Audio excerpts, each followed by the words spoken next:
c'est pas grave, c'est bon. Madame les députées, mesdames et messieurs, chers amis, moi je voudrais commencer vraiment par présenter mes condoléances au peuple syrien. Moi-même, personnellement, j'ai perdu 10 amis de ma propre région, de région de Souaïda, chrétiens de Souaïda, qui étaient en train de faire la prière à cette église, quand il y a 2 personnes ils sont rentrées et commençaient à tirer sur les fidèles qui faisaient leur prière. Au moment où les fidèles commencent à sortir, car j'ai vu un vidéo exactement comme c'était passé, un criminel, takfiriste, kamikaze, fait exploser sa ceinture d'explosifs. Et là, cette église que je connais, que j'ai vue des milliers de fois dans ma vie, parce que c'était sur la route de l'université de Damas, j'ai passé devant tous les matins et tous les soirs. Aujourd'hui, elle est presque totalement détruite. Ça a laissé le peuple syrien dans un choc absolument terrible. Donc, je ne peux pas commencer ma parole sans faire état de ça. Et je pose la question, comment le président des États-Unis et monsieur le président de la France ont pu recevoir le responsable de ce pouvoir soi-disant transitoire.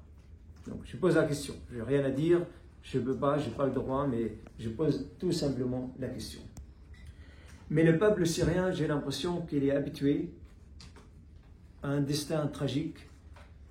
300 ans avant Jésus-Christ, il était envahi par les Grecs. 50 ans avant Jésus-Christ, il était envahi par les Romains. En 1095, envahi par les croisés, les croisades. Certains croisés, ils ont même fait des barbecues avec les enfants, et l'ont mangé, dévoré. Ça, c'est la réalité, ce n'est pas des fantasmes historiques. Et puis en 1517, c'est l'Empire ottoman, la plus grande barbarie de l'histoire, cet empire ottoman, qui était absolument barbare, qui a... On casse pas.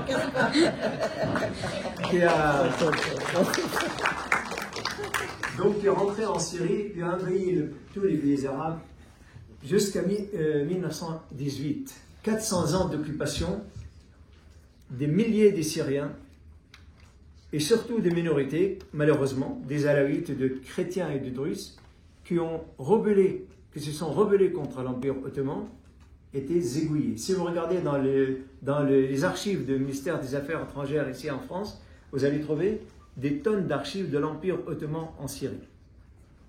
Donc, comme je vais là-bas très souvent, chercher des choses, parce que je suis écrivain, je suis ancien gouverneur de ma région de Souaïda pendant 4 ans, donc je connais par cœur la situation en Syrie et son histoire.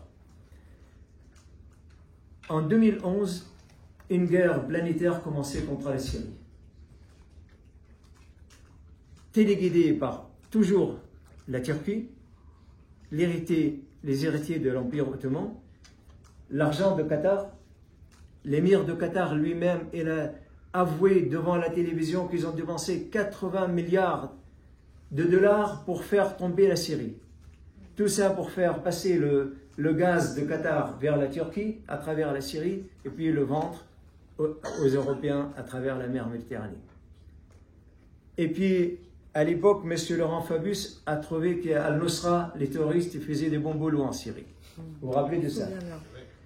M. François Hollande a détruit le centre de recherche en Syrie qui a été construit par la France, Ma'had al-Bahouth al-Almiya, qui est M. Jacques Chirac l'a construit. Et puis la société Lafarge finançait des terroristes en Syrie. Voilà. Et puis on arrive au grand jour de 8 décembre 2024. Un véritable coup d'État organisé par le Qatar et la Turquie, Israël et les États-Unis.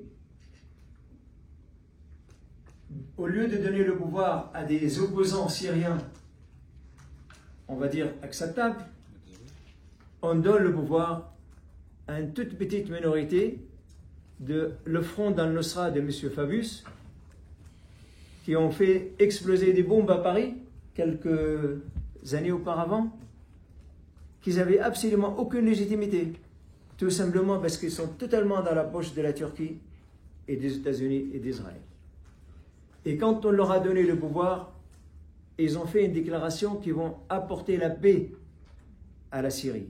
Or, 24 heures après la prise de pouvoir, ils ont brûlé un mausolée à Alep pour la communauté alawite. Très important. Et puis, on fonce, et puis au fur et à mesure, on attrape des alawites. Leurs soldats, ils mettaient leurs chaussures sur le cou des alawites, on leur demandait d'aboyer comme un chien. Vous l'avez vu tous à la télévision. Et puis, quelques jours après, vous savez, c'est vraiment comme dans un film, hein, c'est un feuilleton. Tous les 2-3 jours, toutes les semaines, l'augmentation de criminalité augmente. Et là, on commence carrément à tuer des savants syriens. 300 chercheurs, savants civils syriens ont été tués. On a liquidé l'État syrien, l'armée, la police et l'administration. Je ne sais pas comment un groupe qui va construire la France, elle commence par supprimer l'armée, la police et l'administration. Je ne sais pas avec quoi on va composer, avec quoi on va construire le pays. Et puis, après, on arrive au gros boulot, le massacre de la communauté alawite. Et une fois qu'on a fini avec ça, on bouge vers Damas. Il y a d'autres petites villes très proches de Damas. Mais vraiment, ils sont à la frontière pile est et sud de Damas, de la communauté druze, Jaramana et Sahnaya. Et là, on commence de massacrer ces gens-là. Et puis, on monte vers Souaïda. La première village druze de la région de Souaïda, on l'a totalement saccagé. Ce sont des cousins à moi. On a brûlé le mausolée de ce village et on a profané le tombe d'un général de l'armée syrienne, Aïssam Zahreddin, vous le connaissez. Bien sûr. Qu'on le juge bien ou mal, ce n'est pas à eux de profaner son tombe. Il est déjà mort. Ils ont brûlé son tombe. Et là, la communauté druze s'est opposée à leur avancée, et puis il y avait des menaces internationales, et ils se sont arrêtés. Mais le menace pour la communauté druze n'a pas commencé uniquement le mois de mars 2025. Déjà en 2015. En 2015, à Idlib, parce que la communauté druze, il se trouve sur 3 sites. Le nord-ouest de la Syrie, à Idlib, dans une région qui s'appelle Jebel, le montagne de Sumak. Ils ont carrément saccagé tout un village, plus de 100 morts et 200 blessés, et l'ont complètement chassé de leur village. Et en 2018, j'étais moi-même présent à l'est de ma région, dont j'étais vice-gouverneur. On assiste à un razzia, mais vraiment 300 personnes, 300 diables barbus, surarmés, avec des kalachnikovs, mais aussi avec des sabres. Ils arrivent et ils cognent sur la porte et commencent par taper les enfants pour faire craquer leurs parents, les femmes et les hommes. Au bout de 12 heures, il y a 300 personnes dans un bain de sang. En attendant que les voisins, les gens des autres villages arrivent et on arrive à les chasser. Donc voilà, si vous voulez, une toute petite rappel historique de ce peuple syrien qui paye la bénédiction et la malédiction de sa géographie. Parce qu'on est quand même à un endroit stratégique, à la porte est de bassin méditerranéen. Et puis aussi un passé historique merveilleux du peuple syrien qui a donné l'écriture, l'alphabet au monde. Et donc on paye tout ça aujourd'hui. Mais je ne veux pas rester dans un dessin sombre et noir. Ça fait à peu près 2 mois avec des amis syriens de toutes les composantes syriennes, qu'ils soient des sunnites ou des alaouites ou des chrétiens, des kurdes. On est en train de travailler jour et nuit à partir de Paris, de Londres, de New York, de Damas. On vient de créer un parti politique qui bientôt, si Dieu le veut, il va voir le jour, l'Alliance démocratique, laïque des patriotes syriens. Et tout à l'heure, on va regarder un vidéo de porte-parole de cette alliance qui n'a pas pu venir de Damas, mais qui nous envoie par vidéo. Alors aujourd'hui, François Ier est mort il y a 500 ans, qui a construit le premier centre culturel français à l'étranger.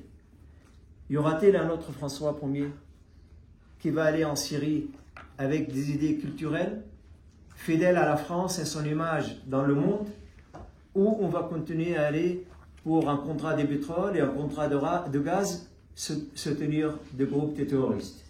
Voilà, Madame la députée. Sachez que 50% en 1946, 50% du peuple syrien parle la langue française. Aujourd'hui, on l'a remplacé par la langue turque.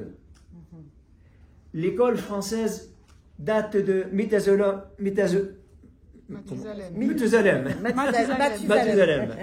Et donc, aujourd'hui, il est vide, il est fermé.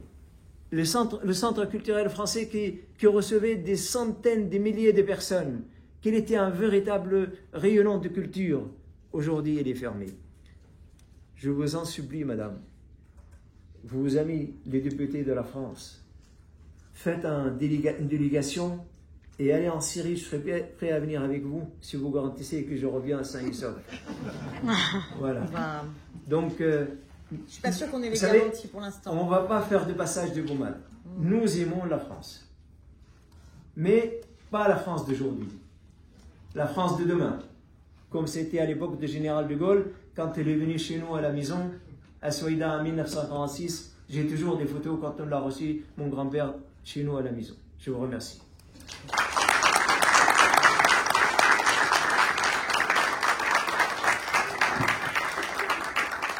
Alors, ça nous met la pression parce que la France de demain, il faut que la France de demain, elle ne soit pas l'extrême droite et elle renoue avec la tradition.